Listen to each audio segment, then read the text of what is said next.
Bonjour à toutes et à tous et bienvenue dans ces nouvelles rencontres France Défi, des rencontres consacrées à l'avenir de la profession comptable. Et alors pour éclairer cet avenir, et dans cette rencontre nous allons croiser le regard de deux experts, deux éditeurs, l'un plus ancien, l'autre plus récent, mais qui partagent, vous allez vite le comprendre, eh bien le même ADN qui est de valoriser les conseils et les services que vous, au sein des cabinets d'expertise comptable, vous apportez à vos clients. Et effectivement, c'était important de le préciser. Donc un grand merci à tous les deux d'avoir accepté cette invitation. Jérôme Clarisse, président de RCA, et Édouard Mascret, cofondateur de Penny Lane. Donc on a hâte de vous entendre et de vous entendre partager votre vision sur l'avenir de la profession. La profession d'expertise comptable, d'ailleurs, qui se porte plutôt bien avec un taux de croissance supérieur à l'inflation depuis 10 ans. Et d'ailleurs, c'est ce qui ressort du dernier baromètre du CEG, Jérôme Clarisse. Peut-être que vous y ferez référence. Et pourtant, d'un autre côté, certaines études, certains articles dans la presse spécialisée que vous avez peut-être déjà parcouru annoncent l'arrivée imminente d'une concurrence très rude, voire d'un risque de disruption. Alors ça fait un peu peur parfois, des activités historiques des experts comptables, et évoque même un marché qui pourrait être en danger. Alors on reviendra sur cette notion d'océan rouge un peu plus tard. Comment vous l'expliquez tous les deux et qui croire? Peut-être Jérôme pour commencer. Je pense que, déjà, bonjour à tous. Bonjour Karine, bonjour Édouard, ravi d'être ensemble aujourd'hui. Je pense que pour poser le camp, il faut comprendre qu'il existe en fait deux marchés. D'un côté, il y a le marché donc de l'expertise comptable, comme vous le disiez, qui est un marché qui se porte plutôt bien. Ça va, on a un taux de croissance de 5% depuis 10 ans. Alors ça va un peu se tasser, on prévoit 3% dans les années qui viennent. On a une inflation qui était de 1,75% depuis des années. Donc on voit que le marché en fait est plus dynamique en fait que l'inflation, avec des professionnels qui nous écoutent, qui ont beaucoup de travail. Donc le marché plutôt se porte bien. C'est ce qui ressort. Parfois ils se plaignent d'en avoir un peu trop. Oui, mais c'est un travail qui est. On fait aussi un baromètre santé à la CEG. C'est un travail qui est, j'irais, assez pénible quand même. Donc c'est vrai qu'il y a du travail, mais c'est pas très simple. Mais bon, voilà, le marché est en bonne santé. Et puis d'un autre côté, on a un marché émergent qui est peut-être notre marché d'ailleurs, Édouard, qui est le marché du pilotage de gestion. On retrouve beaucoup d'éditeurs de logiciels, de fintech, comme on dit, de banques. Et ça, c'est un marché qui, j'irais, émerge, qui est très dynamique, très concurrentiel. Et avec l'avènement de la facture électronique, c'est pas probablement, c'est sûrement, on va le voir pendant cette émission, ces deux marchés vont être amenés à se rapprocher. Donc certains parlent effectivement de Big Bang, c'est pour ça qu'on entend océan rouge, disruption de la profession, etc. Personnellement, je parlerais plutôt de grandes mutations à venir. Donc c'est vrai que structurellement, ça va avoir beaucoup d'impact sur la profession d'expertise comptable. Mais bon, voilà, les choses vont se faire avec le temps et on va expliquer tout ça ce matin, je pense. Mais tout à fait, on va décrypter, on va vous donner les clés de lecture pour bien comprendre justement de quoi il s'agit et ces deux marchés, comment ils sont constitués. Peut-être avant d'aller dans le détail, Édouard, quelle est votre vision ? Tout à fait d'accord avec toi, Jérôme, sur le fait qu'il y a deux marchés et que progressivement, ces marchés ils sont en train de fusionner progressivement ou de se rapprocher et que c'est quelque chose qui est progressif avec quand même un accélérateur fort qui va être la facture électronique qui va précipiter un petit peu ce rapprochement entre ces deux marchés. Et peut-être pour expliquer pourquoi il peut y avoir certaines craintes sur le marché de l'expertise comptable, si on reprend un peu la chaîne de valeur et le process comptable, si on le décortique, il y a plusieurs étapes. Il y a une première étape qui est une étape de récupération déjà de toutes les pièces. Ensuite, une étape de collaboration avec le client. Il faut parfois lui poser des questions sur les documents pour être sûr de ce de quoi il s'agit. Ensuite, toute la partie tenue comptable. On va aller imputer, catégoriser, lettrer. Ensuite, toute une phase de révision. Et ensuite, de la restitution à l'État, à la DGFiP, déclaration fiscale, etc. Et une restitution au client. Et ce qui est assez intéressant, c'est qu'il y a quand même deux petites météorites qui arrivent, qui sont la facture électronique et l'IA. Et qui vont en fait impacter toute la chaîne. Donc si on prend la facture électronique, la récupération des pièces, en fait sur une grosse partie des pièces, maintenant les pièces arriveront directement. Donc il n'y aura plus d'aller-retour fastidieux pour aller récupérer les justificatifs manquants. Sur la partie collaboration client, on peut penser que y a une partie du travail qui sera facilitée parce que les flux arriveront nativement, donc on aura peut-être un peu moins de questions à poser à son client. Sur la partie tenue, comme toute la donnée de la facture sera structurée, ça sera plus un OCR qui devra passer dessus. En fait, on aura un champ structuré, donc on pourra aller l'imputer automatiquement. Sur la partie, donc ça, on voit que la facture électronique, elle facilite quand même très fortement ces 3 pans. Elle va faire gagner du temps. Et elle va aussi faciliter, dans un premier temps, il y aura un envoi en double à l'administration fiscale. Les PDP ou les plateformes agréées enverront une information et les cabinets d'expertise comptable continueront d'envoyer la déclaration de TVA. Donc il y aura 2 infos qui seront envoyées à l'administration. Donc on voit aussi que la partie restitution impôt à la DGFiP, elle est impactée. Et l'IA vient impacter les dernières briques, donc toute la partie révision, en facilitant, l'IA c'est très bien écrire des notes de synthèse, essayer de voir si les diligences sont applicables ou pas, et donc attirer l'attention du collaborateur sur des diligences qui méritent que le collaborateur y passe du temps. Et est très forte aussi l'IA sur l'analyse de données, de la création de tableaux de bord, des petits textes qui vont un peu synthétiser ces tableaux de bord. Et donc, on voit que l'ensemble de la chaîne est impacté par facture électronique et IA. Et donc, je pense que c'est ça qui explique, même si globalement le marché se porte bien, je pense que tout le monde a conscience qu'il y a 2 petites météorites qui arrivent et qui peuvent bouleverser l'organisation du métier. On y reviendra. Qui risquent de bouleverser. Mais après, globalement confiant sur la capacité. Je pense que les cabinets ont toujours réussi à s'adapter, rebondir et trouver des nouveaux relais de croissance. Mais c'est sûr qu'il va y avoir un impact assez fort dans les prochaines années. Merci, effectivement, on reviendra aussi sur cet impact. Peut-être, Jérôme, dans un premier temps, un peu de pédagogie sur ce qui distingue véritablement les 2 marchés dont on parle aujourd'hui. Bon, je pense qu'on peut donner quelques chiffres, on peut les décrire. Donc d'un côté, on a donc l'expertise comptable, de l'autre côté, on a le pilotage de gestion. L'expertise comptable, aujourd'hui, c'est 26,4 milliards d'euros de chiffre d'affaires, tout honoraires confondus. Je suis précis parce que c'est un chiffre qui a été donné par l'INSEE il y a 1 mois. On avait coutume de dire que c'était 25 milliards, mais précisément, c'est 26,4 milliards qui sont composés de la manière suivante. Donc, 60% de ce chiffre d'affaires, c'est ce qu'on appelle de la comptabilité. Alors, dans la comptabilité, il y a plusieurs familles. Il y a la tenue, bien évidemment. Il y a la révision. Il y a la restitution et la certification des comptes. La partie tenue représente 50% de ces 60%. Donc, 30%, 7 milliards pour être précis. Donc, c'est quand même un chiffre qui est important. On y reviendra parce que c'est probablement ce chiffre-là qui va être impacté, effectivement, par ce que vient juste de dire Édouard.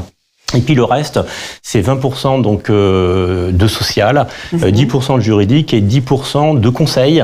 Et dans les 10% de conseil, la moitié c'est du conseil en gestion. Et c'est justement ce conseil en gestion qui risque effectivement de. On voit déjà dans cette analyse. Et exactement. Donc et là, je dirais que ce marché-là, on vend entre guillemets des honoraires. Donc alors. Pour certains, c'est des forfaits déjà, mais l'unité d'œuvre reste le temps. Donc voilà un petit peu le C'est réglementé, tout est réglementé ou justement il y a une partie justement qui ne... Alors, non, ce qui est réglementé, c'est la prérogative d'exercice sur la comptabilité. C'est ça. C'est-à-dire à la fois la tenue et à la fois donc la certification, la présentation des comptes pour être précis. Donc voilà, donc on vend des honoraires, l'unité d'œuvre c'est le temps et le marché donc au regard dont on parle, le pilotage de gestion. Aujourd'hui, c'est un marché qui est émergent, donc il est plus difficile de donner un périmètre de chiffre d'affaires, autant c'est précis pour l'expertise. Alors, il y a des estimations qui sont faites, chacun y va de ses chiffres, on peut imaginer, alors c'est assez large, que c'est un marché qui est évalué entre 15, 20 milliards et 25 milliards, tout dépend ce qu'on y met, est-ce qu'on y met aussi le paiement, qui est un marché important. Donc, ce qui est important de comprendre pour nos auditeurs, c'est que ces 2 marchés qui vont se rapprocher sont de taille quasi équivalente. Ils font 25 milliards chacun. Exactement. Voilà, alors dans la partie droite, qu'est-ce qu'on y trouve ? Donc on y trouve des acteurs que sont les éditeurs de logiciels, on en fait partie, des banques, des néobanques, des PA, les fameuses plateformes agréées. Alors je précise aussi pour le vocable que depuis le 8 juillet, parce que c'est un peu compliqué pour nous éditeurs, avant on parlait de PDP et d'OD, et depuis le 8 juillet, on parle de solutions compatibles. Personnellement, j'aurais préféré solution de gestion. Je trouve que c'est un petit peu plus, je dirais, descriptif de ce qui est vraiment, ce qui était l'OD en fait. Et les PDP, donc c'est les plateformes agréées. Okay. Donc dans voilà, dans ce marché-là, on vend essentiellement, je dirais, du chiffre d'affaires SaaS, enfin des abonnements, et on y retrouve donc différents acteurs, donc les SC, les solutions compatibles, ex-OD, les plateformes agréées. On a tout l'environnement de la finance intégrée dont on parlera. Ce sont les services liés à la plateformisation des 2 premiers acteurs que j'ai cités. Et puis tout ça, ça génère bien évidemment de la data. Donc qui dit data dit IA, dit service. Et l'ensemble de ce secteur représente ce qu'on pourrait appeler le pilotage de gestion. Donc voilà. Donc ce sont deux environnements différents. Voilà, il y en a un qui est donc mature, donc on n'aura pas d'effet de croissance forte sur l'expertise comptable maintenant, alors que l'autre, effectivement, tout reste à faire. Ce qui explique qu'effectivement, il y a des parts de marché à prendre et que les éditeurs, les banques, les plateformes agréées essaient de se battre pour intégrer ce marché-là. Et c'est plutôt à ce niveau-là qu'on parle d'océan rouge, ou qu'on parle on va dire, de bataille, entre guillemets, si on peut appeler ça comme ça. Et si on prend toujours cette image des planètes, là, le Big Bang qui va faire que peut-être tout va se modifier et peut-être converger, c'est la facture électronique, alors vraiment qui va créer cette dynamique? Oui, parce que la facture électronique, c'est un SaaS entre les deux mondes. Alors pour être précis, si on parle techniquement, je dirais presque que le SaaS, c'est l'ex-OD, c'est-à-dire la solution compatible, qui à la fois, on va dire, est pluguée, si on peut s'exprimer ainsi, plugué, ouais. Voilà, à l'outil de production. Enfin, en tout cas, d'un côté, on a l'outil de production et de l'autre, on a les plateformes agréées. Et effectivement, les flux vont passer de l'un à l'autre. Donc, c'est cet effet un peu SaaS qui va faire tunnel, qui va faire que les deux mondes vont se rapprocher. Et on le verra après. Effectivement, l'enjeu pour les experts comptables, c'est d'être présent sur le pilotage de gestion, c'est-à-dire de passer ce passage du Rubicon pour aller effectivement dans l'autre monde. Et puis, au niveau du pilotage de gestion, on a des acteurs, beaucoup d'acteurs qui sont des banques, néobanques, qui sont sur tout ce qui est attrait au service et à la finance intégrée. Et s'ils veulent exister, ils doivent eux aussi maîtriser toute la chaîne de valeur et redescendre pratiquement jusqu'à la lisière, on va dire, du marché d'expertise comptable, c'est-à-dire à l'outil de production, avec cette fameuse ligne rouge qui est la tenue comptable. Et c'est ça aussi qui fait parler d'océan rouge, mais ça on y reviendra. Donc ça c'est la partie réglementée, on se dit c'est protégé, c'est ça. Pourquoi c'est la ligne rouge? Pourquoi c'est une ligne rouge parce que si vous voulez, en fait, il y a une prérogative d'exercice qui fait que la tenue, là le temps nous manque pour rentrer dans le détail, et j'irais le fait des cabinets d'expertise comptable. Okay. Donc c'est un métier qui est réglementé. C'est leur chasse gardée, c'est comme ça. Voilà. Alors leur vraie valeur ajoutée, c'est pas sur la tenue, mais bon, c'est comme ça. Et c'est vrai qu'aujourd'hui, avec toutes les plateformes comptables, ce qu'on appelle les robots comptables, on arrive à faire un travail de tenue sans qu'il y ait de personnes humaines qui soient présentes. Donc c'est difficile de qualifier les plateformes d'illégaux, entre guillemets. Le Conseil de l'Ordre des experts comptables d'Auvergne s'y est aventuré avec Indy, qui est un des éditeurs, qui dit « passez-vous de l'expert comptable grâce à notre plateforme ». Bon, ils sont spécialisés dans la compta de trésor et les BNC, et on voit bien que coup sur coup, et en première instance et en appel, le Conseil régional a perdu, et il y a de fortes chances, n'en déplaise à nos clients qui nous écoutent, qu'ils perdent en cassation, puisqu'ils sont arrivés en troisième niveau. Tout simplement parce que c'est très difficile de qualifier un robot comptable d'illégal. Donc, naturellement, il va y avoir une perte progressive du monopole de tenue, mais ça, je dirais que c'est pas nouveau. Tout le monde le dit, lié effectivement à ces nouveaux acteurs. Donc on voit bien que la chaîne dont parlait Édouard est en train de se simplifier, et il y a un tunnel qui fait qu'il y a une porosité. Moi j'appelle ça une porosité de deux marchés. Voilà. Porosité, une convergence qui va pas se faire, on parle de Big Bang, mais c'est du jour au lendemain, on va pas se réveiller demain, bim, c'est fait. Non.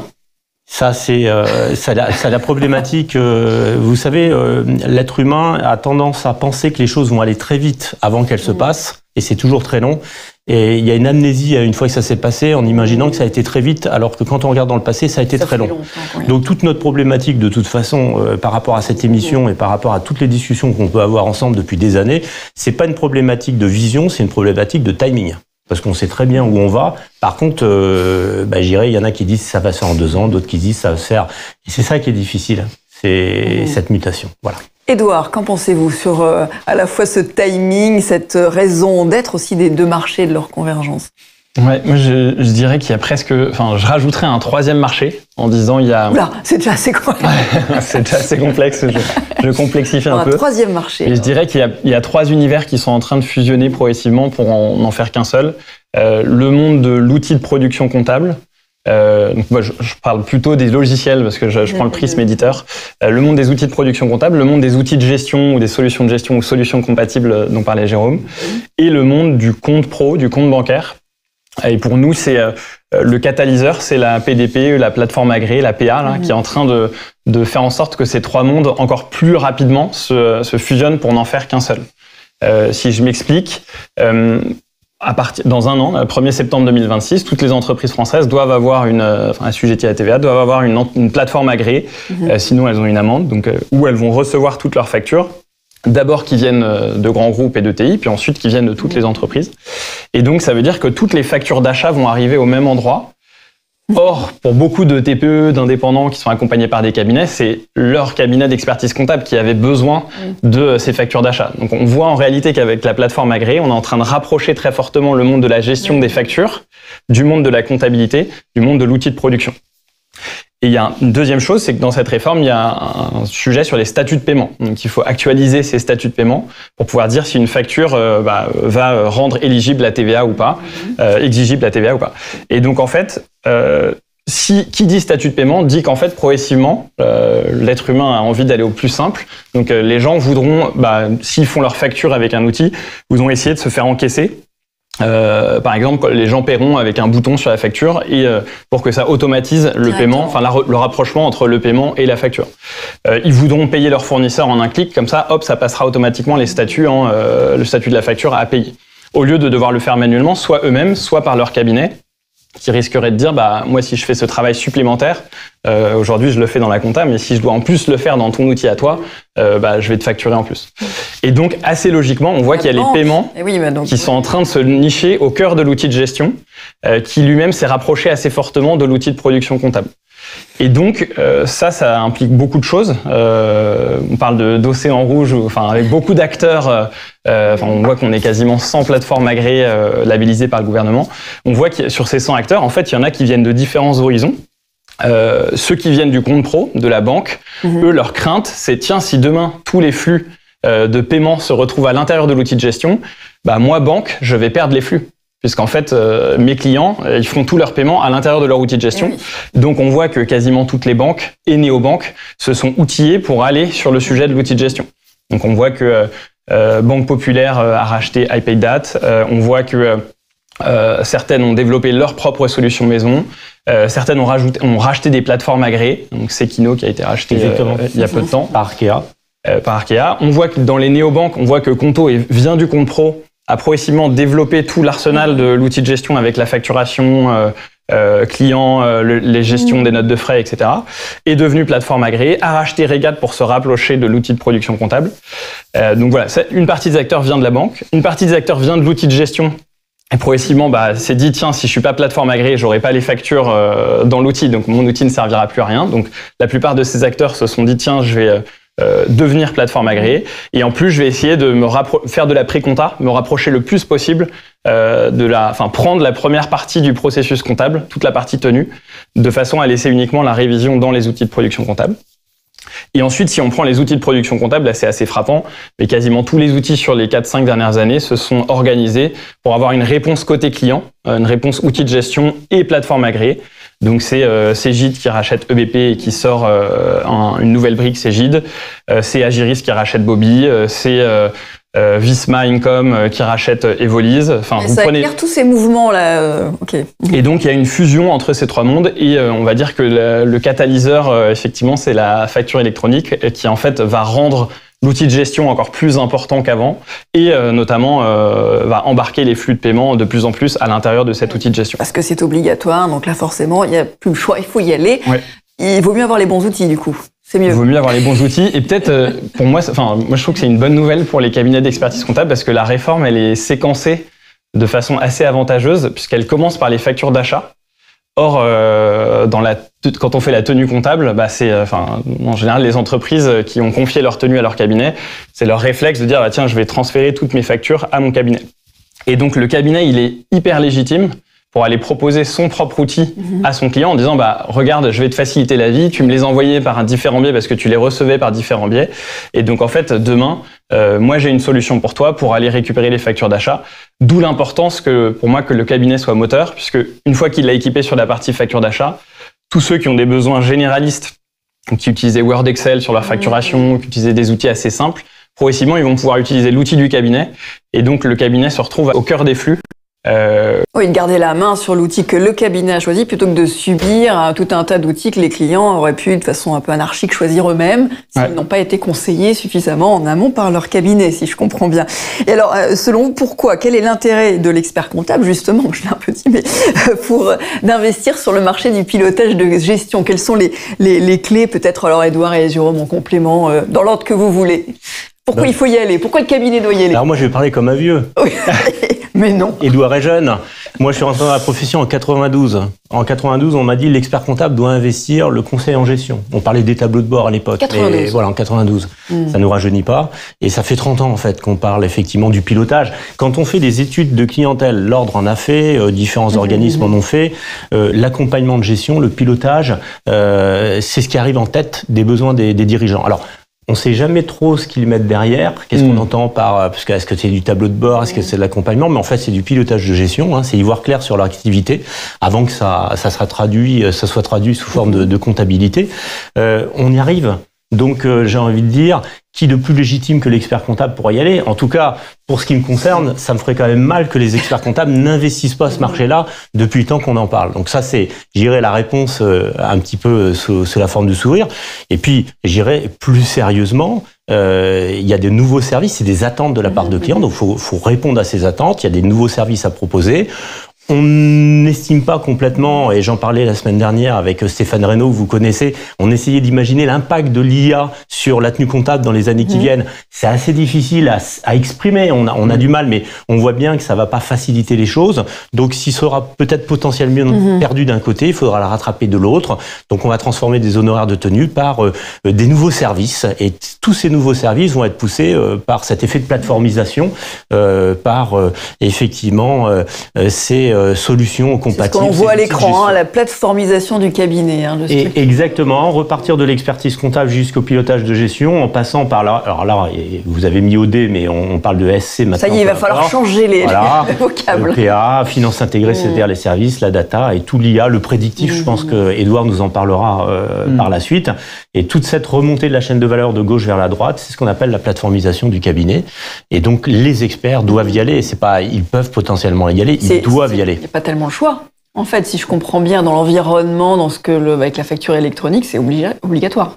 Alors, il pourrait, rester dans le schéma de gauche et se contenter de récupérer des factures via, effectivement, les plateformes agréées, mais ils seront cantonnés à un rôle, un peu déclaratif sur une prérogative d'exercice qui risque de diminuer.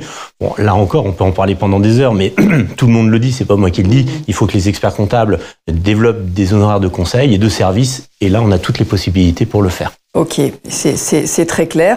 Édouard, donc 2 sous-catégories, c'est ça, à distinguer peut-être? Oui, moi, à l'intérieur de la gestion, moi je dirais l'intérêt pour le cabinet d'y aller, c'est à la fois du défensif, préserver son chiffre d'affaires, et à la fois de l'offensif, le développer. Ça, Et sur le défensif, je parlerai peut-être de l'Italie.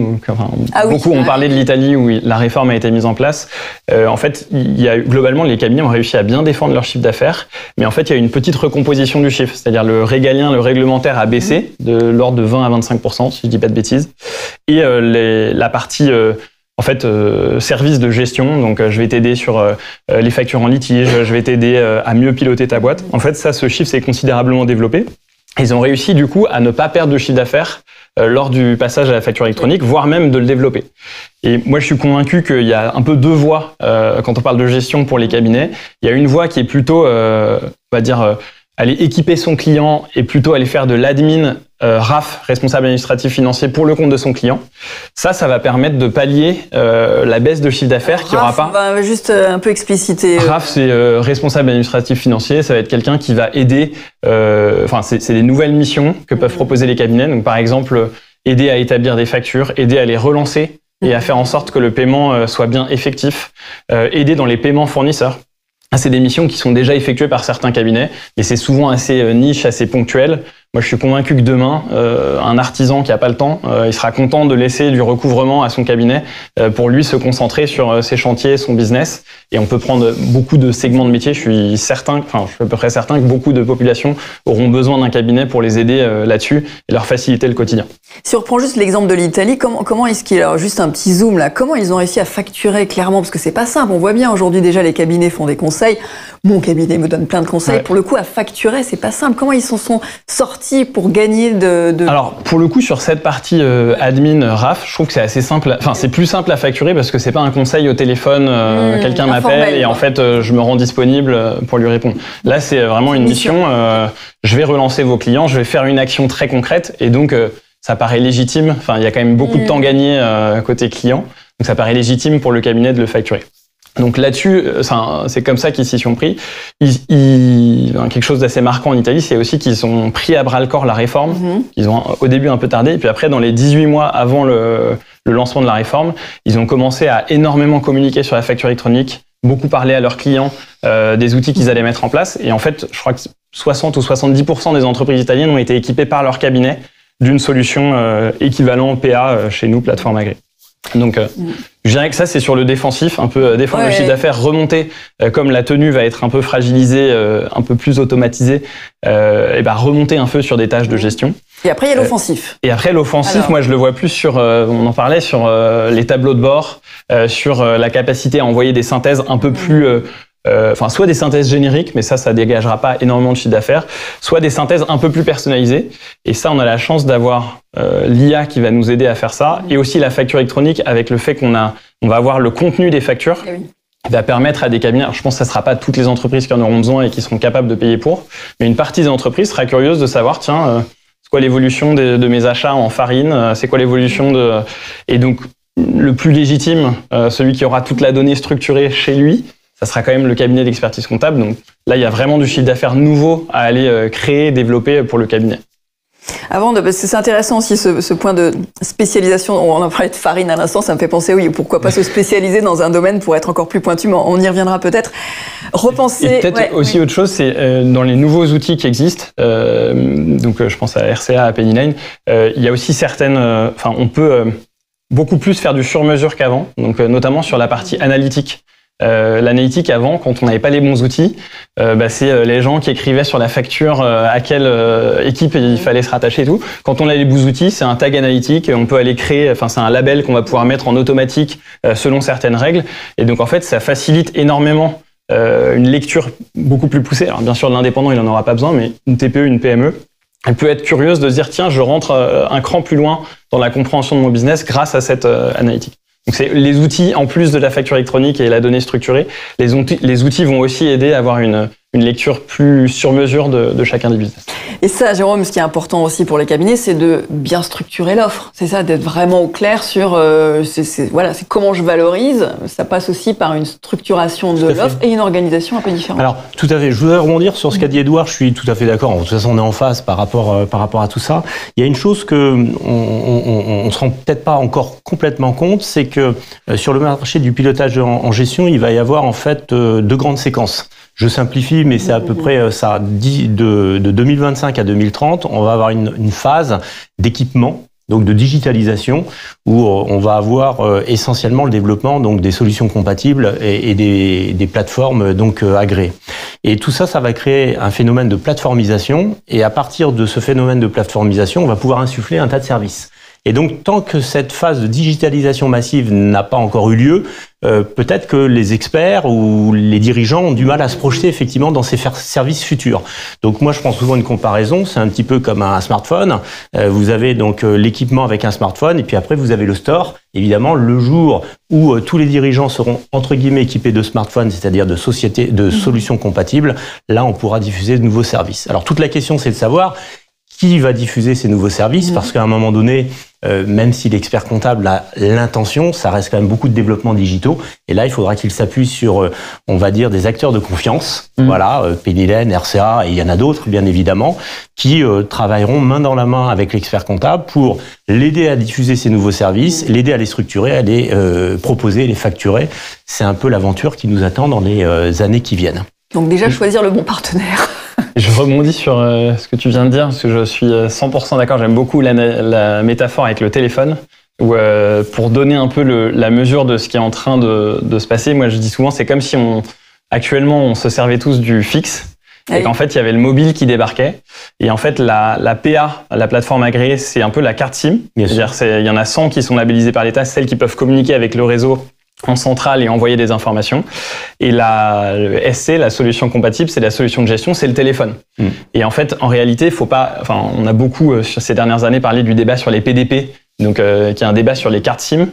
Oui, il y a des différences entre opérateurs, mais globalement, elles sont pas aussi fortes, je trouve, que les différences qu'il peut y avoir entre les constructeurs de téléphones mobiles qu'on met entre les mains qu'on a entre les mains. Et donc en réalité, le débat sur les PDP ou les PA, c'est un débat plus large sur en fait le combo d'une carte SIM, donc d'une PA et d'un outil de gestion, d'une solution compatible.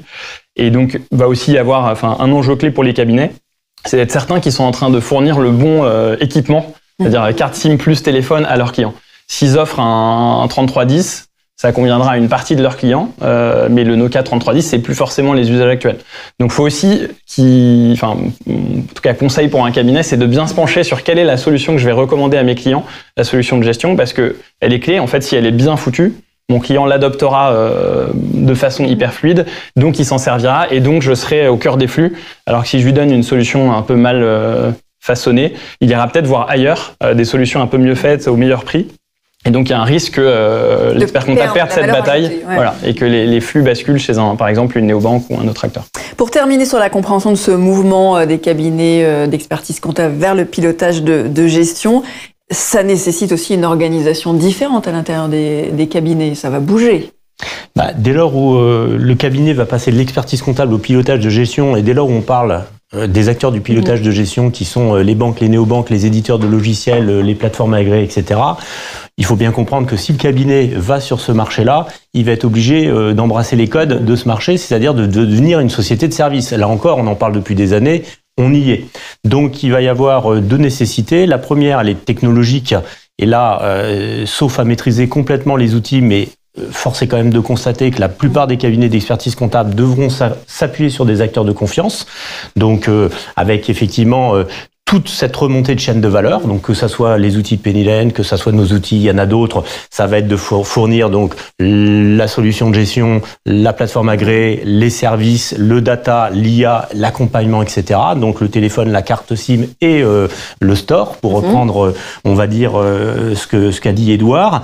Mais malheureusement, ça ne suffira pas, il va falloir organiser le cabinet. Alors là, c'est un vaste débat, là aussi, on pourra en parler pendant des heures, puisqu'on en parle au sein de la profession depuis des années, c'est-à-dire le cabinet société de service, avec toutes les fonctions d'une société de service, fonctions commerciales, des fonctions support, une fonction de marketing, une vraie fonction de production, etc.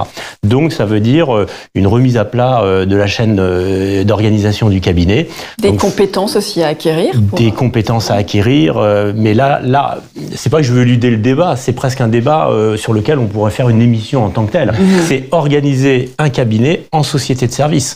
Donc effectivement, il y a beaucoup de choses à faire, mais là aussi, il y a des accompagnements qui existent aujourd'hui.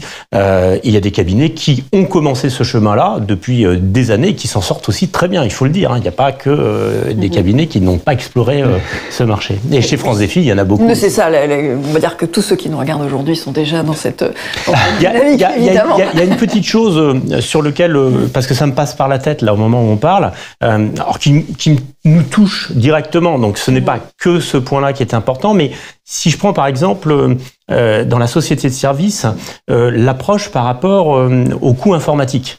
Jusqu'à maintenant, tout ce qui avait attrait à la production comptable, à l'informatique, etc., c'était considéré comme une charge. C'est-à-dire que grosso modo, quand les éditeurs augmentaient leurs tarifs, dans l'esprit de l'expert comptable, c'est je diminue ma marge. Je comprends, mais ça, c'est l'expertise comptable. Dans le pilotage de gestion, l'expert comptable va devoir, le cabinet, intégrer des services digitaux, des services nouveaux, qu'il devra refacturer aux clients. Et ça, c'est nouveau. C'est-à-dire que, grosso modo, quand ça coûtera 1 ou 2, il faudra pas se dire c'est 1 ou 2 en moins de ma marge, c'est 1 ou 2 que j'achète, sur lequel moi je peux en vendre 5 ou 6. Et on le voit avec la facture électronique. Je vais pas rentrer dans le détail de nos tarifs et de nos offres respectives, mais je vois bien certains cabinets considèrent nos outils comme une charge. Je peux le comprendre, parce qu'ils raisonnent expertise comptable, et d'autres se disent, tiens, c'est l'opportunité de proposer des services supplémentaires et de faire une marge. Alors, c'est plus des honoraires, c'est de la marge sur logiciel, mais d'un autre côté, certains experts comptables se rendent compte que la marge est plutôt sympa, il n'y a rien à produire et c'est récurrent. Donc, bienvenue dans le domaine du SaaS.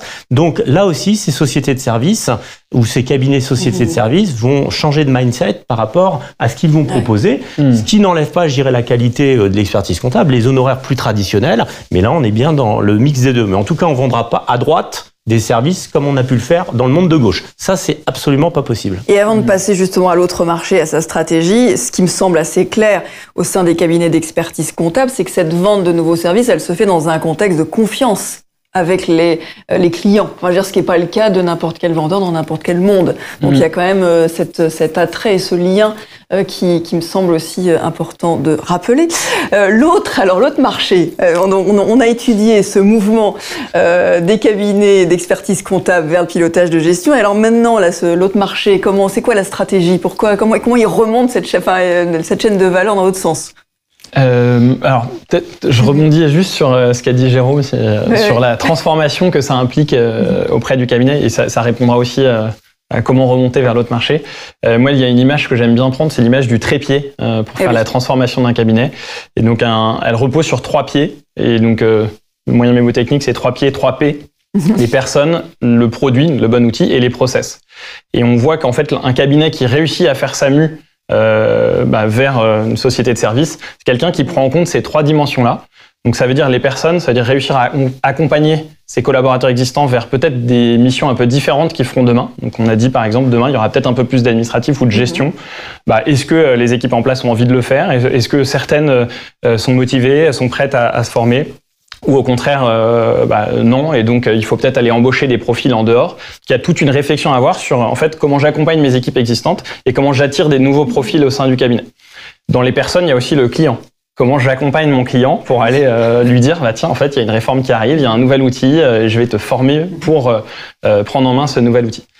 Il y a avoir le bon produit. On voit globalement, il y a cette convergence des différents marchés et pour nous, c'est clé de réussir à être bien équipé pour avoir une réponse complète au client, lui fournir la bonne carte SIM et le bon téléphone, quoi.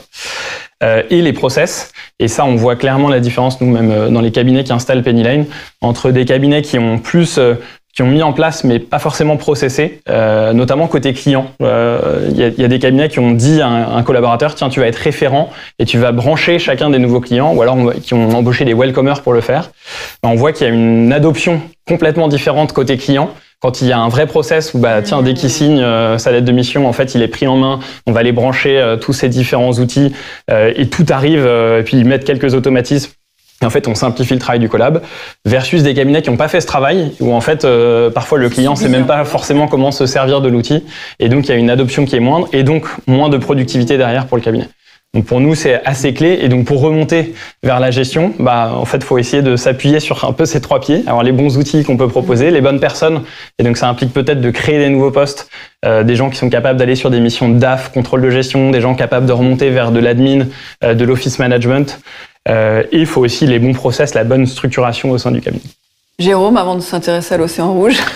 Oui, je vais rebondir sur ce qu'a dit Édouard. Juste pour le clin d'œil, j'aime bien l'image du trépied. À mon époque, on parlait de la chaise avec les 4 P. Alors c'est quoi le dernier? Prix de produit, promotion, etc. Voilà. Donc, je sais qu'il y a pas mal de collaborateurs probablement qui nous écoutent. Et c'est vrai que moi, j'ai cette image quand même qui était de beaucoup de cabinets nous disaient, ou d'experts comptables avec qui j'ai échangé, on voudrait que le collaborateur, grosso modo, accueille le client, il réceptionne en fait l'information, il la traite, il la présente, il la restitue, il la déclare. Tant qu'à faire, puisqu'il est en présence du client, faudrait qu'il découvre ou cible des besoins nouveaux, qu'il argumente les missions nouvelles auprès du client, et puis comme il va faire des gains de productivité, en plus qu'il produise la mission. Donc ça s'appelle Shiva, quoi. Vous voyez, c'est le collaborateur. Donc ce qu'il faut comprendre, c'est que, nonobstant le fait que sur la partie, effectivement, tout ce qui est tenue déclaratif, l'IA va impacter le travail des collaborateurs, mais au-delà de ça, je pense que la grande révolution, si on peut appeler ça pour les collaborateurs, n'est pas de se dire je vais devoir tout faire, mais par contre, il va falloir accepter de partager effectivement la relation client avec d'autres profils. Je pense qu'il y aura des gens en amont, des gens en aval. On le voit déjà avec les welcomers, mais il y aura certainement demain des conseillers clientèle. Et la difficulté, ou j'irai l'organisation nécessaire, c'est de faire, on va dire, travailler les personnes autour probablement d'un système d'information commun, de façon à ce qu'il y ait un partage d'informations. On peut pas imaginer que tout passe par le collaborateur, tout simplement puisqu'il n'en a pas la bande passante. C'est pas qu'il n'en a pas l'intelligence, mais je veux dire, moi j'ai des commerçants commerciaux, j'ai des gens qui produisent, j'ai des gens qui font. On peut pas tout faire, c'est pas possible. Soit on vend, soit on produit. Vendre ou produire, il faut choisir, comme on dit. Donc il y a toute une organisation qui va s'opérer autour effectivement des fonctions qui vont émerger et des fonctions de vente. Et c'est plutôt tant mieux parce que les collaborateurs n'ont pas forcément envie de vendre des nouvelles missions et de les produire. Enfin, je veux dire, à chacun son job. Donc voilà. C'était juste pour rajouter un petit peu par rapport aux 3P. Donc les cabinets, grâce à voilà toutes ces informations, commencent à se transformer avec tous ces conseils. Mais alors, il est où l'océan rouge ? Pourquoi est-ce qu'on parle d'océan rouge ? Est-ce que, Jérôme, on voit dans la presse, il y a eu vraiment des articles extrêmement anxiogènes sur l'océan rouge chez les requins. C'est les requins quand même. L'océan rouge, disons-le de go, il est de notre côté. Bon, il n'est pas entre nous. Nous, on est dans l'océan bleu avec. C'est terrible quand même. Non, mais il y a un enjeu qui est colossal. Il est côté éditeur. Il est côté éditeur. C'est-à-dire que, grosso modo, on voit bien qu'il y a différents acteurs qui sont impactés. Et le problème, c'est que ces acteurs ne peuvent pas, vivre que sur un seul maillon. Si on prend l'exemple des banques, moi j'ai échangé avec des banques parce qu'on les diabolise les banques, mais quand on les interroge, les banques disent on n'a pas envie de faire le travail de l'expert comptable, on n'a pas envie d'aller sur ce marché-là. Le problème c'est qu'aujourd'hui nous on vit du paiement. Par contre, si on n'est pas présent sur la chaîne de valeur, on perd le marché du paiement, qui est un marché colossal. Donc, pour être présent sur le marché du paiement, il faut être présent dans la plateforme. Pour être présent dans la plateforme, il y a intérêt à la maîtriser, donc il faut être plateforme agréée. Quitte à être plateforme agréée, il faut proposer, une solution de gestion, voire être connecté avec les outils de production. Donc la banque va faire le travail, elle va remonter, dans le sens inverse. Donc on dit les voilà qui arrivent, oh attention, ils veulent absolument disrupter le marché, etc. Mais voilà, eux ils ont une problématique qui est celle-ci. Moi je vends des solutions de gestion, c'est-à-dire je suis SC. Si je suis SC seul, j'existe pas. Donc qu'est-ce que j'ai fait ? On est devenu plateforme agréée avec le village connecté. On propose des outils de finance intégrés, on travaille sur la data, on va avoir des services d'intelligence artificielle, donc on remonte la chaîne de valeur jusqu'au pilotage de gestion, et comme on n'a pas d'outils de production, on fait en sorte d'être ployé avec un maximum d'outils de production. Mais pour exister, on doit exister sur l'ensemble de la chaîne de valeur. Donc tous les acteurs dont on a parlé sont à la même enseigne. Sauf que, grosso modo, il y a un équipement important à faire, donc on est dans une phase d'équipement. Et il y a un enjeu qui est important. On sait très bien que celui qui captera un client sur l'ensemble de la chaîne de valeur, il aura plutôt tendance quand même à le conserver. Donc aujourd'hui, il y a un tel enjeu à l'aune de la facture électronique que tous ces acteurs dont on a parlé, on les voit à l'écran. Les grandes manœuvres exactement, font tout effectivement pour remonter cette chaîne. Tu as parlé de Cegid par exemple. Cegid qui était plutôt sur les outils de production, évidemment se positionne sur l'ensemble effectivement des donuts dont on parle. Ils ont racheté EBP par exemple. EBP c'est 400 000 aujourd'hui OD comme on dit ou solutions compatibles. Donc chacun essaie d'exister. Donc ça donne un sentiment, on va dire, très dynamique, dit d'océan rouge. Après, on en a parlé avant cette émission, la vraie définition d'un océan rouge, c'est un peu différent. C'est justement quand toutes les parts de marché sont prises et que les acteurs commencent à s'attaquer entre eux. Mais là, il y a des parts de marché à prendre, donc c'est très dynamique. L'expert comptable, lui, il est à côté de son marché, mais comme ces deux marchés, sont amenés à fusionner, de fait, on fait des raccourcis en disant, l'expert comptable, ça y est, il est dans l'océan rouge, rien ne va plus, il va tout perdre. Ça va chahuter, mais je pense pas qu'on puisse parler d'océan rouge en tant que tel. Voilà. Édouard, alors 100% d'accord. Moi, je trouve que l'océan rouge, il est plus côté éditeur, mais c'est pas forcément c'est pas la définition traditionnelle de l'océan rouge avec un marché où il y a zéro différenciation entre les acteurs et du coup les marges sont tirées vers le bas et tout. Là, c'est plus une sorte de les parts de marché vont se cristalliser dans les années à venir avec le passage à la facture électronique et tout le monde veut être bien placé. Et c'est ce qu'on disait tout à l'heure, les acteurs comptables, les acteurs de l'outil de gestion et les acteurs néobanques et banques. Donc c'est un peu ça qui crée cet embouteillage, on va dire. Après, moi, j'ai le sentiment que dans ce que je lis, il y a une crainte d'océan rouge sur aussi le marché de l'expertise comptable, liée un peu à ces angoisses sur facture électronique. Est-ce que notre quotidien va être complètement bouleversé. Bouleversé. Est-ce que je vais être complètement remplacé? Là-dessus, je partage pas complètement ces analyses. Je pense qu'il faut s'attendre à ce que ça secoue un peu. Le moins 25%, il s'est pas fait en 2 mois en Italie. Ça a pris plusieurs années. Exactement. Donc oui, il faut s'attendre à ce que ça secoue. En revanche, pour moi, les cabinets d'expertise comptable, la fameuse phrase du patron de Nvidia, là, c'est pas l'IA prendra pas votre job, mais quelqu'un qui maîtrise l'IA va prendre votre job. Et donc, il y a un enjeu qui est d'être sûr qu'on est bien alerte sur les enjeux liés à la facture électronique. Proposer le bon outil à son client, de faire en sorte de l'équiper dans son écosystème pour être au maximum au cœur des flux pour le cabinet. Et il y a un autre enjeu, c'est l'IA. Une autre phrase que j'aime beaucoup qui dit que souvent on surestime les effets court terme. On a l'impression que le quotidien... Et on sous-estime les effets long terme. On le voit avec Internet. Il y a eu la bulle Internet, tout le monde s'est dit du jour au lendemain tout va changer. Et finalement, ça a pris du temps, mais effectivement, notre quotidien a été complètement bouleversé par, notamment quotidien pro, bouleversé par Internet. Je pense que sur l'IA, ça va être la même chose. Et donc, la crainte d'Océan Rouge, elle est là, que en fait, à mon avis, certains disent l'IA va complètement remplacer le cabinet, le collab comptable. Moi, j'y crois pas forcément. En revanche, ça sera clé pour le comptable d'avoir un bon copilote IA et de savoir bien s'en servir pour gagner du temps au quotidien. Je n'ai pas envie de faire des mots anglais, mais grosso modo, le grand bouleversement, si on pouvait le résumer, c'est que le cabinet était ce qu'on appelle collaborateur centrique. C'est-à-dire que grosso modo, il faisait acheminer des flux et des pièces de façon à ce qu'elles soient présentes sur le bureau, de façon à pouvoir faire le travail déclaratif. Donc je dirais que jusqu'à maintenant, le timing était basé sur les échéances fiscales et les besoins du collaborateur, alors que cette gestion des flux qui va passer par le client en priorité va rendre en fait l'organisation client-centrique, comme on dit. Je suis désolé, c'est des mots marketing que l'on lit. Et ça, c'est un grand bouleversement pour le coup. C'est-à-dire que grosso modo, c'est le client first et grosso modo le déclaratif après. Mais on peut pas attendre que ça vienne dans le cabinet pour dire j'ai traité, j'ai du temps, je vais aller voir le client. Parce que si je raisonne comme ça, d'autres là pour le coup du marché de droite iront voir le client après, avant je veux dire. Et ça c'est clair et net. Donc la grande révolution derrière ces deux points de gravité entre guillemets, c'est ça cette grande révolution. En fait, le barycentre se déplace vers le client depuis le centre du cabinet. Ça bouleverse énormément de choses. Est-ce que je peux rebondir sur deux Allez, encore un rebond. Désolé Karine, mais maintenant... 100% en phase. Et pour moi, on est en train de sortir de quelque chose qui était assez séquentiel. C'est-à-dire la gestion d'un côté qui ensuite se déversait dans la compta. Et en fait, c'était collaborateur centrique. L'outil maître, c'était l'outil de production comptable. Exactement. C'est là qu'était la vraie vérité comptable et qui ensuite que je pouvais déclarer à l'administration. Et on est en train de basculer dans un monde où en fait, il n'y a plus un seul outil maître. Il y a deux outils maîtres puisqu'il y en a un autre qui envoie des données à l'administration. Et l'autre outil maître, c'est la SC, la solution compatible, l'outil de gestion. Et donc on voit que ça se recompose. C'est plutôt une bonne nouvelle parce effectivement, on est en train de se recentrer sur le client, en train de devenir une vraie entreprise de service au service du client. Mais donc c'est une vraie lame de fond où du coup c'est plus séquentiel, mais c'est plus collaboratif. Ça change quand même énormément de choses. Ah oui. Mais je vais juste une petite chose parce que là, voilà, on est ensemble et c'est quand même symptomatique. Qu'est-ce qui se passait avant en fait ou presque maintenant. Je suis artisan commerçant. Je reçois en fait des papiers à traiter, des factures.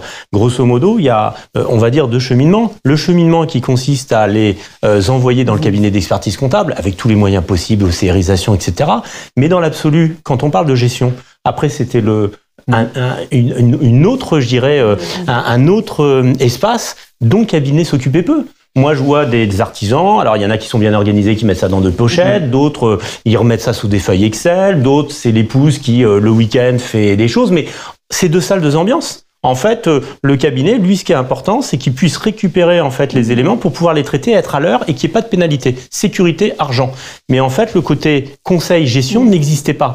Le fait, effectivement, que tout ça, ça fusionne, ça va obliger, effectivement, le cabinet d'expertise comptable à continuer son travail qu'il fait très bien et il faut absolument qu'il y ait une prérogative d'exercice sur la qualité.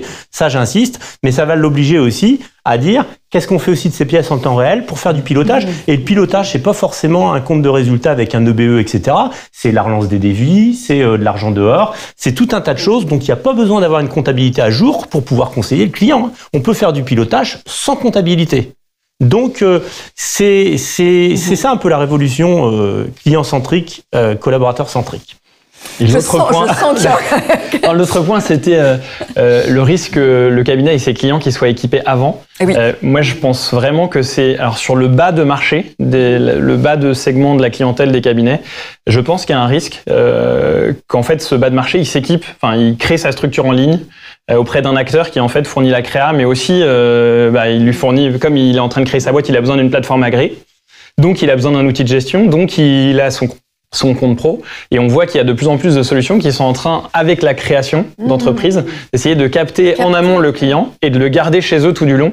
Et donc, c'est autant de clients que les cabinets risquent de ne pas voir. Exactement. Et donc, il y a un enjeu pour les cabinets qui est de réussir à avoir une offre suffisamment digitale, suffisamment pas déconnectée en termes de positionnement prix, de capacité à marketer cette offre, qui ne doit pas être complètement décorrélé de ce que font certains acteurs en ligne aujourd'hui. Sinon, il y a un risque, c'est qu'une partie de la clientèle de plus en plus grande soit captée par ces acteurs directement. Et aussi les banques, les comptes pro, j'en ai une en tête en particulier. C'est vrai qu'elles offrent sur des tailles d'entreprises peut-être particulières. Ça concerne des plus petites entreprises, de plus en plus de services également en ligne. Et ça peut être aussi, j'imagine, un risque. Petite menace. Petite menace.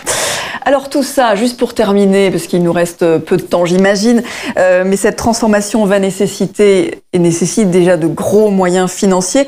Est-ce que c'est ça qui explique l'arrivée des fonds d'investissement dans la profession? Ils s'intéressent de plus en plus au cabinet. Je pense que ça explique en partie. Pour moi, c'est une conjonction de pas mal de raisons qui font qu'il y a des fonds qui arrivent dans la profession.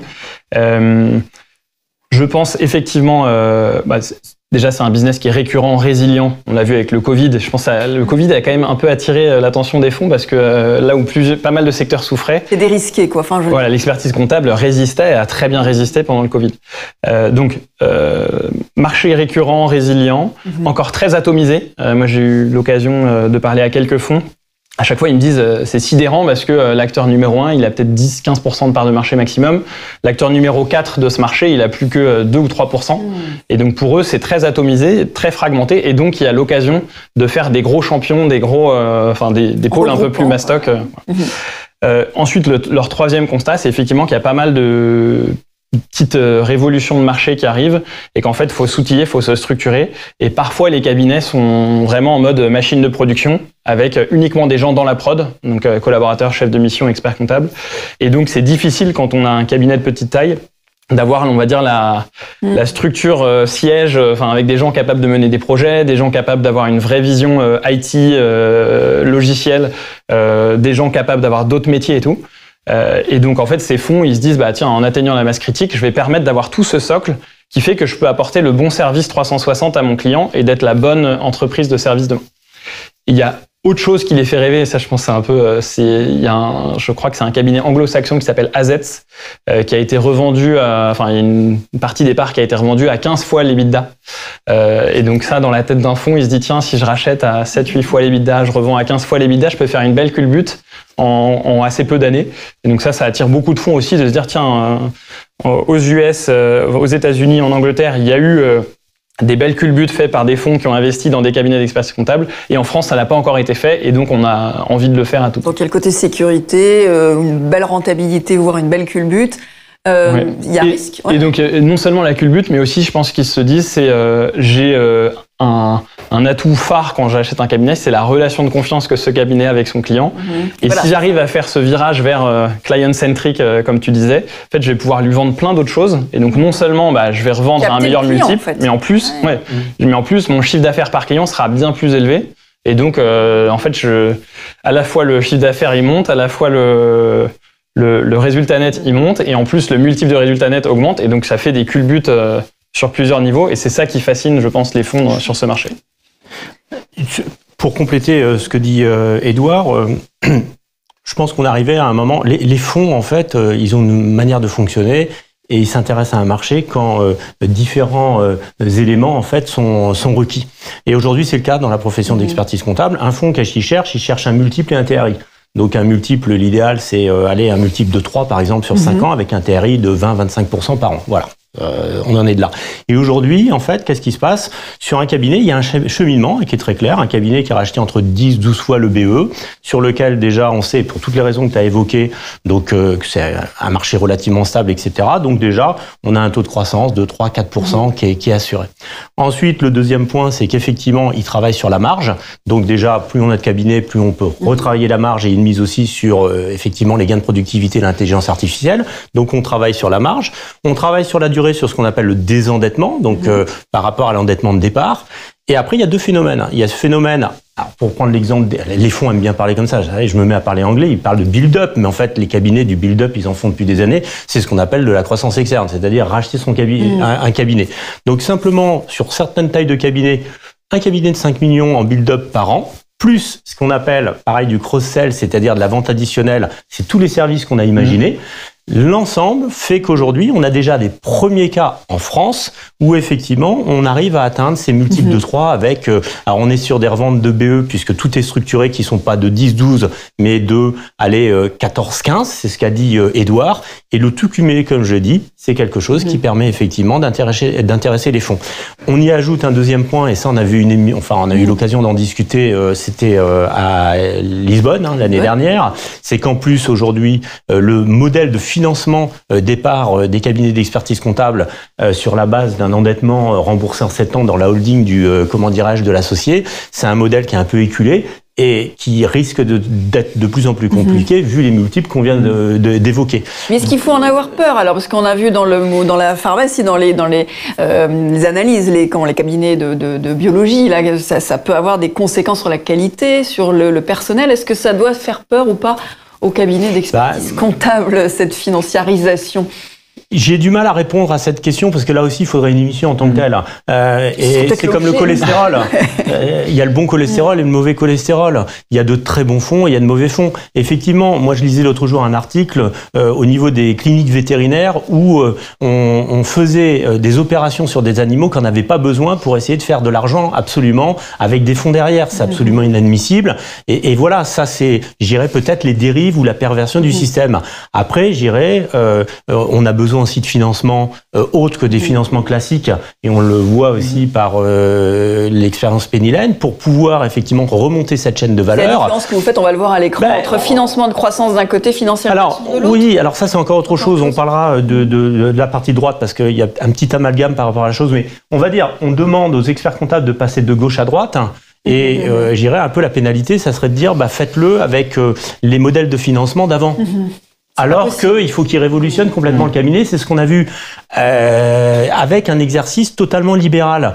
Donc je pense que c'est assez complexe, entre guillemets. Donc obligatoirement, les fonds vont s'inviter à la table, à l'expert comptable, et ça c'est ce qu'on a vu donc à Lisbonne, à l'expert comptable de choisir le fonds avec lequel il a envie de travailler. Et il y a des bons fonds, il y a des mauvais fonds. Donc je pense qu'il ne faut pas voir forcément l'évolution et l'arrivée des fonds comme une mauvaise chose, mais il y aura des déviances comme dans tous les secteurs d'activité. La flèche de gauche... Revenons sur le schéma, oui. Oui, alors peut-être qu'on va laisser la parole à Édouard pour savoir ce qu'il pense par rapport à ça. Je reviendrai sur la flèche du bas. Édouard, alors non, pareil, je ne saurais pas dire s'il faut en avoir peur ou pas. J'ai juste entendu, donc il y a des plus et des moins, le fait d'accueillir un fonds. Dans les plus que j'ai entendus, c'est que apparemment, ça force à penser une vraie stratégie de cabinet. À écrire sur 5 ans. Et en fait, 5 ans, ça nous projette post-facture électronique. Et donc, ça, souvent, dans les cabinets qui ont accueilli des fonds, disent, nous, ça nous a aidé à avoir ce volet-là. Après, on a tellement peu de recul sur des fonds qui seraient sortis, des cycles complets qui se soient terminés. En France, dans des cabinets d'expertise comptable, j'ai du mal à dire si c'est une très bonne chose. Parce que ça élève le niveau de jeu, ça muscle un peu la stratégie des cabinets, ou si c'est une mauvaise chose parce que potentiellement ils ont perdu en indépendance, ils ont perdu en qualité de vie, etc. Donc affaire à suivre dans les prochaines années, ça sera intéressant justement. L'occasion d'une prochaine émission. Jérôme. Non, la différence sur la flèche, en fait, c'est quoi? C'est la flèche du haut, c'est qu'on part de gauche vers la droite et les fonds nous aident, je dirais, à financer la croissance et à parcourir les différentes étapes dont on a parlé pendant une petite heure. Il y a quand même un schéma du bas qui interpelle. Alors, je sais que quand j'en parle, les experts comptables ont du mal à y croire. C'est le rachat de cabinets d'expertise comptable par les acteurs de droite. Pourquoi pas un éditeur de logiciels? Bon, je vous rassure, ça sera pas RCA. Pourquoi pas ni Pennylen? Pourquoi pas, je dirais, une banque, etc. Alors, pourquoi je dis ça? Déjà parce que ça existe dans certains domaines. On voit dans les cliniques privées ou les pôles, on va dire, médicaux. J'ai l'exemple à Nantes avec la clinique de la main et puis Sourdille, qui appartiennent au groupe Elsan, donc qui est un fonds anglo-saxon, qui est un très gros fonds. Et pourtant, on retrouve bien au sein de la clinique ou de ces cliniques des pôles totalement réglementés avec des radiologues d'un côté, des chirurgiens de l'autre, des kinésithérapeutes, etc. Donc, ce qu'il faut comprendre, et ça je dirais chacun l'interprétera comme il le souhaite, c'est que grosso modo on a dit 25 milliards d'un côté, 25 milliards de l'autre. Donc c'est un marché de 50 milliards si on réunit l'ensemble. On a dit que l'expertise, la prérogative d'exercice, ça représentait 60% du marché de gauche, donc 30% du marché global. Et on a dit que peut-être la tenue allait disparaître, c'est-à-dire 50% de ces... bon, faut que je fasse le calcul. On arrive, et vous ferez le calcul, demain dans l'ensemble de ce marché-là, à une partie réglementée qui représentera 15%. Donc moi je pose la question, est-ce que c'est des professions réglementées qui représentent 15% qui vont réintégrer l'ensemble de la chaîne de valeur et absorber les 85% avec tout le travail qu'il y a à faire de changement, d'évolution, etc. Ou peut-être ce sont les acteurs de droite qui effectivement maîtrisent déjà tous les codes d'une société de service et s'octroieront effectivement des sociétés réglementées. Bon, vous savez, quand je parle de ça, on me dit oui, mais la réglementation, c'est la baisse de qualité, etc. Moi, je vois l'aviation, par exemple, c'est le métier le plus réglementé au monde et pourtant, c'est le métier le plus concurrentiel. Et le pilote d'avion, c'est bien lui qui décide de savoir si on décolle ou pas. Pourtant, l'avion ne lui appartient pas et la compagnie non plus. Donc, je dis pas qu'il faut qu'on aille dans ce type d'organisation au niveau des cabinets. Je dis que la question mérite d'être posée. Mais là encore, c'est des mouvements qui vont durer des années et il y a tant de choses à faire avant. Donc, voilà. Faisons déjà le passage à la facture électronique pour revenir à notre problématique du moment.